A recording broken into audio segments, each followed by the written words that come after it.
கோவை, நெல்லை மாவட்ட மலைப்பகுதிகள், நீலகிரி, தேனி, தென்காசி, கன்னியாகுமரி மாவட்டங்களில் இன்று கனமழைக்கு வாய்ப்பு. நாளை கோவை மலைப்பகுதிகள், நீலகிரி, தேனி மற்றும் தென்காசி மாவட்டங்களில் கனமழை பெய்யக்கூடும் என வானிலை மையம் கணிப்பு. கன்னியாகுமரி மாவட்டத்தில் 2 நாட்களாக கொட்டி தீர்த்த கனமழையால் நீரில் மூழ்கிய சாஸ்தா கோயில் செல்லும் சாலை.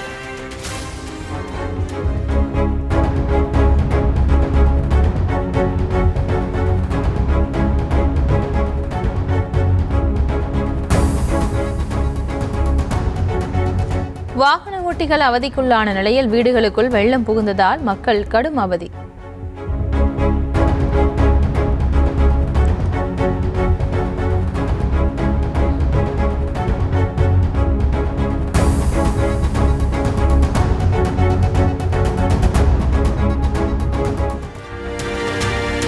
கன்னியாகுமரி மாவட்டத்தின் பல்வேறு பகுதிகளிலும் பரவலாக கனமழை. நாகர்கோவில், திற்பரப்பு, மார்த்தாண்டம் உள்ளிட்ட பகுதிகளில் பெய்தது.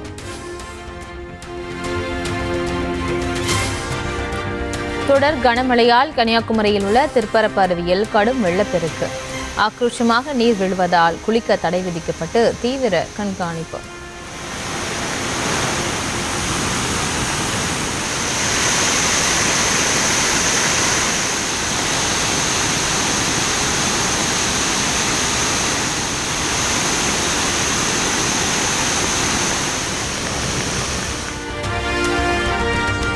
கல்வியில் சிறந்த தமிழ்நாடு விழாவில் தனது சம்பள பணத்தை தந்தையிடம் கொடுத்த மாணவி பிரேமாவுக்கு அரசு இல்லம். கலைஞர் கனவு இல்லம் திட்டத்தின் கீழ் புதிய வீடு கட்டி கொடுப்பதற்கான ஆணை வழங்குவதாக முதலமைச்சர் மு க ஸ்டாலின் உத்தரவு. லைஃப்ல எனக்கு யாருமே அவ்வளோ சப்போர்ட் பண்ணதே இல்லை. அப்பா மட்டும்தான். அப்பா அப்பா அப்பா எல்லா விஷயத்துலையுமே அப்பா தான். அப்பா எதுக்குமே கவலைப்படக்கூடாது. ஸோ அப்பா என்னோட மாதம் சம்பளம்.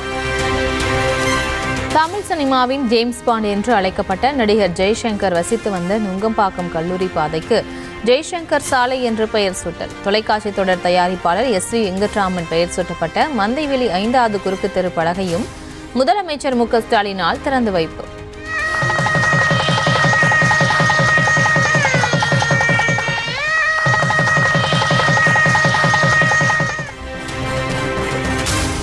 கரூர் மாவட்டத்தில் 2வது நாளாக அதிமுக பொதுச் செயலாளர் எடப்பாடி பழனிசாமி இன்று பரப்புரை. அரவக்குறிச்சி, கிருஷ்ணராயபுரம், குளித்தலை சட்டமன்ற தொகுதிகளில் சுற்றுப்பயணம் மேற்கொள்கிறார். தமிழகத்தில் கல்வி வளர்ச்சி அதிகம் என்று தவறான செய்தியை வெளியிட்டு போட்டோஷூட் நடத்துவதாக EPS விமர்சனம். கல்வியில் சிறந்த தமிழ்நாடு விழா மக்களை ஏமாற்றும் ஒரு நாடகம் எனவும் கடும் தாக்கு. அறிவிக்கப்படவில்லை. இப்படிப்பட்ட நிலையில தமிழகத்தில் கல்வி வளர்ச்சி அதிகமாக இருப்பதாக ஒரு தவறான செய்தி வெளியிட்டு இன்றைக்கு போட்டோ ஷூட் அதையெல்லாம் ஏற்படுத்தி விளம்பரமான அரசு இன்றைக்கு மக்களை ஏமாற்றி கொண்டிருக்கின்றது. தேசிய மற்றும் சர்வதேச சாதித்த வீரர் வீராங்கனைகள் 819 பேருக்கு 21 கோடி ரூபாய் அளவுக்கு உயரிய ஊக்கத்தொகை வழங்கிய துணை முதலமைச்சர் உதயநிதி. உலக ஸ்கேட்டிங் சாம்பியன்ஷிப் போட்டியில் தங்கம் வென்ற ஆனந்த்குமாருக்கு 1,80,00,000 ரூபாய் ஊக்கத்தொகை வழங்கி வாழ்த்து.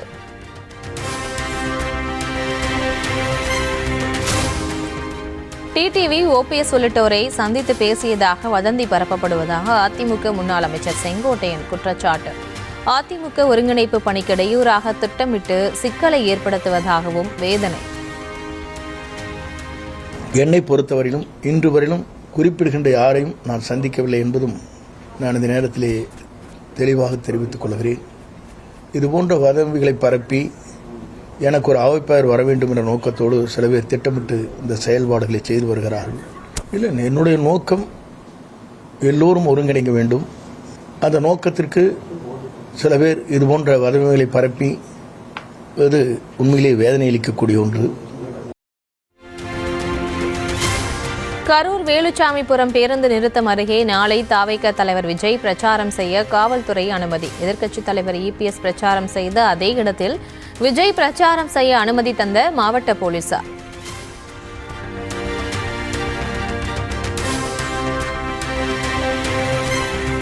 தாவேக கொடிக்கு தடை விதிக்க மறுத்த உத்தரவை ரத்து செய்ய கோரி தொண்டை மண்டல சான்றோர் தர்ம பரிபாலன சபை மேல்முறையீடு.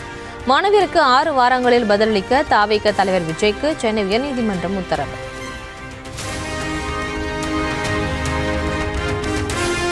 திமுக அரசு விவசாயிகளுக்கு கொடுத்த 56 வாக்குறுதிகளில் 8 மட்டுமே நிறைவேற்றியிருப்பதாக பாமக தலைவர் அன்புமணி குற்றச்சாட்டு. கர்நாடக அரசு 6 மாவட்ட விவசாயிகளுக்காக 77,000 கோடி ரூபாயில் திட்டத்தை செயல்படுத்தியிருப்பதாகவும் திருச்சியில் விவசாயிகள் மத்தியில் பேச்சு. 56 கோரிக்கைகள் வாக்குறுதிகள் கூட இல்ல, சத்தியங்கள். விவசாயிகளுக்கு மட்டும் 56 சத்தியங்கள் கொடுத்தாரு ஸ்டாலின் அவர்கள் முதலமைச்சர் ஆவதற்கு முன்பு. அதுல எத்தனை தரமா நிறைவேற்றினாரு? வெறும் 8 சத்தியத்தை நிறைவேற்றிருக்கிறார். 48 சத்தியத்தை நிறைவேற்றல. கர்நாடகாவில் ஒரு அறிவிப்பு, அப்பர் கிருஷ்ணா இரிகேஷன் ஸ்கீம் எவ்வளவு தெரியுமா அறிவிச்சிருக்கிறாங்க? பணம் நிதி 77,000 கோடி. 77,000 கோடி. 6 மாவட்டம் 15 லட்சம் ஏக்கர் பயன்பெறும். இதான் திட்டம். திமுக அதிமுகவுக்கு மாற்றாக ஆட்சி அதிகாரத்தை கைப்பற்றும் வலு தாவேகாவுக்கோ நாம் தமிழருக்கோ இல்லை என விசிக தலைவர் திருமாவளவன் பேச்சு. திமுக கூட்டணி வெல்வதையும் அதிக இடங்கள் பெறுவதையும் தடுக்கும் RSS பாஜகவின் நோக்கத்துக்கு துணை போவதாகவும் சாடல். தமிழக வெற்றி கழகமாக இருந்தாலும் சரி, நாம் தமிழர் கட்சியாக இருந்தாலும் சரி, அவர்கள் திமுகவையோ அதிமுகவையோ ரீப்ளேஸ் பண்ணக்கூடிய வலிமை பெற்றவர்கள் இல்லை. அதாவது ஆட்சி அதிகாரத்தை கைப்பற்றக்கூடிய இடத்தில் அவர்கள் இல்லை. திமுகவை தூக்கிவிட்டு அடுத்த ஆட்சிக்கு வந்துவிட முடியும் என்கிற வலிமை இப்போது அவர்களுக்கு இல்லை. ஆனால் அவர்கள் திமுக கூட்டணி கட்சிகளை கடுமையாக விமர்சித்து பலவீனப்படுத்தி அவர்கள், அதாவது திமுக கூட்டணி கட்சியினர் பெறுகிற வெற்றி எண்ணிக்கை அளவை குறைப்பது, அதுதான் அவர்களின் நோக்கம். அது ஆட்சிக்கும் வரக்கூடாது, கூடுதலான தொகுதிகளில் வெற்றி பெற்று வலுவான ஒரு கூட்டணியாகவும் இருக்கக்கூடாது. ஆக திமுகவையும் திமுக கூட்டணி கட்சிகளையும் பலவீனப்படுத்துவது என்பது மட்டும்தான் அவர்களின் நோக்கமாக இருக்கிறது. இது RSS பாஜகவுக்கு துணை போகிற ஒரு செயல் திட்டம்.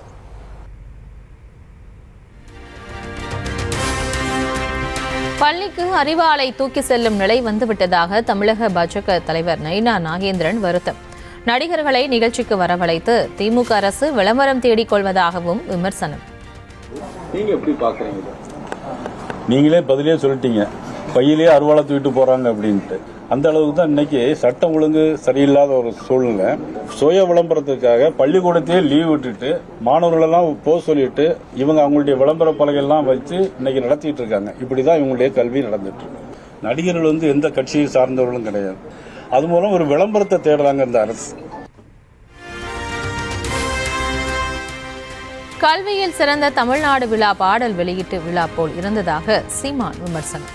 கல்வியில் சிறந்த அறிஞர்கள் எத்தனை பேர் விழாவில் பங்கேற்றார்கள் எனவும் கேள்வி. துறையில சார்ந்த எங்க ஐயா ஜவஹர் நேசனை பேச வைக்க வேண்டியதானே? பிரின்ஸ் கஜேந்திர பாபுன்னு ஒருத்தர் இருக்கிறாப்ல, அவரை பேச வைங்க. கல்வியில் சிறந்தவர்கள் இந்த நாட்டில் யாருமே கிடையாது. இருக்காங்களா இல்லையா? இருக்காங்கல்ல, அவங்கள யாராவது பேச வைக்க வேண்டியதானே? கலவரத்தை தூண்டும் வகையில் பேசியதாக சீமான் மீது பதியப்பட்ட வழக்கு ரத்து. சென்னை உயர்நீதிமன்றம் உத்தரவு.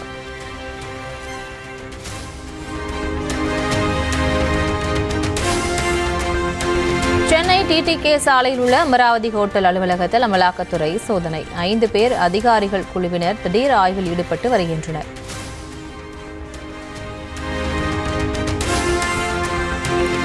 டெல்லியில் SK ஹெல்தர் தலைமையில் காவிரி நீர் மேலாண்மை ஆணையத்தின் 44வது கூட்டம் தொடங்கியது. காணொலி வாயிலாக தமிழக அரசின் நீர்வளத்துறை செயலாளர், கேரளா, கர்நாடகா, புதுச்சேரி பிரதிநிதிகள் பங்கேற்பு. தமிழ்நாட்டின் புதிய DGP தேர்வு தொடர்பாக டெல்லியில் UPSC ஆணையத்தில் ஆலோசனை. தமிழகத்தின் தலைமைச் செயலர், உள்துறை செயலர், பொறுப்பு DGP ஆகியோர் பங்கேற்பு.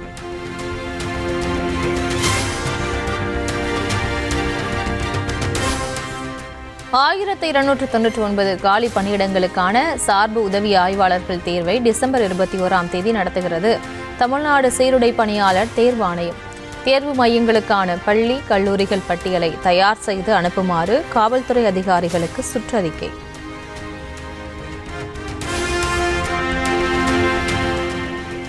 கள்ளக்குறிச்சியில் உள்ள மணிமுக்தா அணையில் அனுமதிக்கப்பட்ட அளவுக்கு அதிகமாக கிராவல் மண் அள்ளுவதாக புகார். செய்தியாளருக்கு மிரட்டல் விடுத்த கும்பல் மீண்டும் வீடியோ எடுப்பதை கண்டவுடன் ஜேசிபி மற்றும் லாரிகளுடன் தப்பி ஓட்டம். கார் மண்ணு கிராவல் மண்ணு இதெல்லாம் ரொம்ப அளவுக்கு அதிகமாக ஆழமாக அள்ளுறாங்க. இவர் நம்ம எடுக்க வந்தால் எடுக்காத அப்படின்னு சொல்லி நிறுத்துறாரு. எடுக்காதுன்னா நம்ம வேலை என்னென்ன பண்ணுறோம், நம்ம வீடியோ தான் எடுக்கிறோம். நம்ம சிவகங்கை ஆட்சியர் அலுவலகத்தில் விவசாயிகள் குறைதீர் கூட்டம் நடைபெற்றுக் கொண்டிருந்த போது திரண்டு வந்த மக்கள் கீழாயூரில் குப்பை கிடங்கு அமைக்க எதிர்ப்பு தெரிவித்து மனு அளிக்க வந்ததாக கூறியதால் ஆட்சியர் பொற்கொடி வருத்தம். வந்து கொடுங்க, நான் நடவடிக்கை எடுக்கலாம் அப்படி வரலாம். இது என்ன பழக்கம்? இது என்ன நடக்குதுங்க? நீங்க ஏதாவது பெருசா தப்பா நடக்குதா? நீங்க கும்பல் கூட்டிட்டு வர அளவுக்கு ரொம்ப வருத்தமா இருக்குங்க எனக்கு நீங்க பண்றதெல்லாம். மதுரை SS காலனி காவல் நிலையத்தில் விசாரணைக்கு அழைத்து செல்லப்பட்ட 17 வயது சிறுவன் உயிரிழந்த வழக்கில் நீதிமன்றம் தீர்ப்பு. காவல் ஆய்வாளர் உள்ளிட்ட 4 போலீசாருக்கு 11 ஆண்டுகள் சிறை தண்டனை விதித்து மதுரை மாவட்ட கூடுதல் அமர்வு நீதிமன்றம் உத்தரவு. SS காலனி காவல் நிலைய மரண வழக்கில் சாட்சிகளை அளிக்க முயன்ற காவலர்கள் மீது துறை ரீதியாக நடவடிக்கை எடுக்க உத்தரவு. உடற்கூறாய்வின் போது காயங்களை மறைத்த அரசு மருத்துவர்கள் மீதும் ஒழுங்கு நடவடிக்கை எடுக்கவும் மதுரை மாவட்ட நீதிமன்றம் ஆணை. விசாரணையின் போது 17 வயது சிறுவன் அடித்துக் கொல்லப்பட்ட வழக்கில் தற்போதைய காவல் ஐஜியான ராஜேஸ்வரி முறையாக விசாரிக்கவில்லை என புகார். ஐஜி மீது ஒழுங்கு நடவடிக்கை எடுத்து அறிக்கை தாக்கல் செய்யுமாறு காவல்துறை இயக்குநருக்கு உயர்நீதிமன்ற மதுரை கிளை உத்தரவு.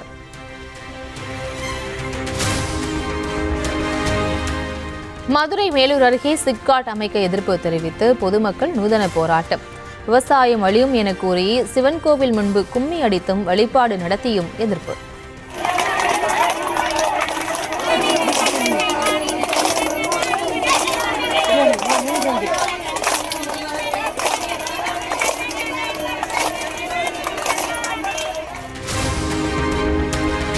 தேனி அருகே பூமலைக்குண்டு கிராமத்தில் அமைக்கப்பட்டு வரும் சோலார் எனர்ஜி நிறுவனத்திற்கு ஒரே நேரத்தில் ஆதரவும் எதிர்ப்பும் இரண்டாக பிரிந்து 3வது நாளாக ஆர்ப்பாட்டம் நடத்திய மக்களிடம் காவல்துறை மற்றும் வருவாய்த்துறையினர் பேச்சுவார்த்தை.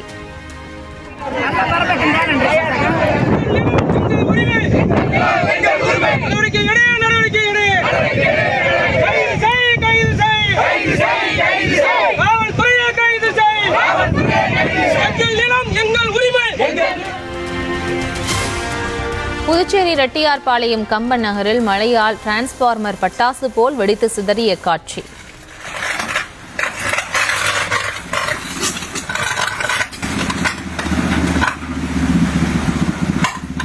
ஒரு மணி நேரம் மின்சாரம் துண்டிக்கப்பட்ட நிலையில் மின்வாரிய ஊழியர்கள் மூலம் மின்மாற்றி சீரமைப்பு.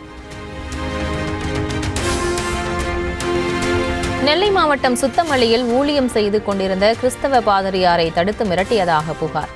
தமிழக பாஜக தலைவர் நயினார் நாகேந்திரனின் உதவியாளர் உள்ளிட்ட 3 பேர் மீது வழக்கு பதிவு. சென்னை பூந்தமல்லி அருகே 1.5 மாத பச்சிளம் ஆண் குழந்தை உயிரிழப்பு. தாயிடம் பால் குடித்தபோது மூச்சு திணறல் ஏற்பட்டதை அடுத்து பலியானதாக தகவல்.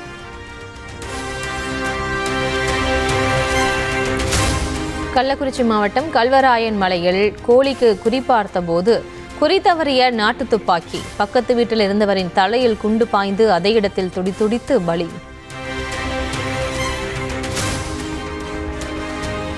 மதுரை சமயநல்லூர் மின்வாரிய அலுவலகத்தில் பெண் ஊழியர்கள் கழிவறை செல்லும் போது செல்போனில் வீடியோ பதிவு செய்த குரூரம்.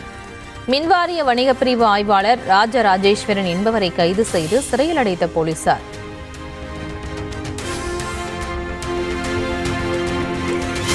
சென்னையில் ஆபரண தங்கத்தின் விலை சவரனுக்கு 320 ரூபாய் உயர்வு. 1 பவுன் 84,400 ரூபாய்க்கு விற்பனை.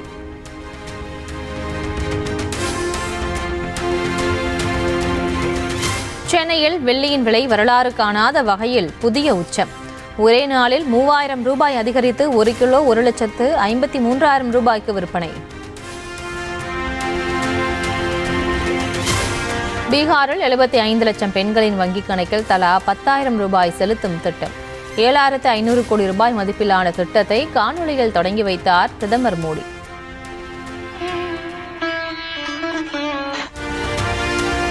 முன்னாள் பிரதமர் மன்மோகன் சிங்கின் 93வது பிறந்த நாளையொட்டி நாட்டிற்கான அவரது சேவைகள் என்றும் நினைவு கூறப்படும் என பிரதமர் மோடி புகழாரம்.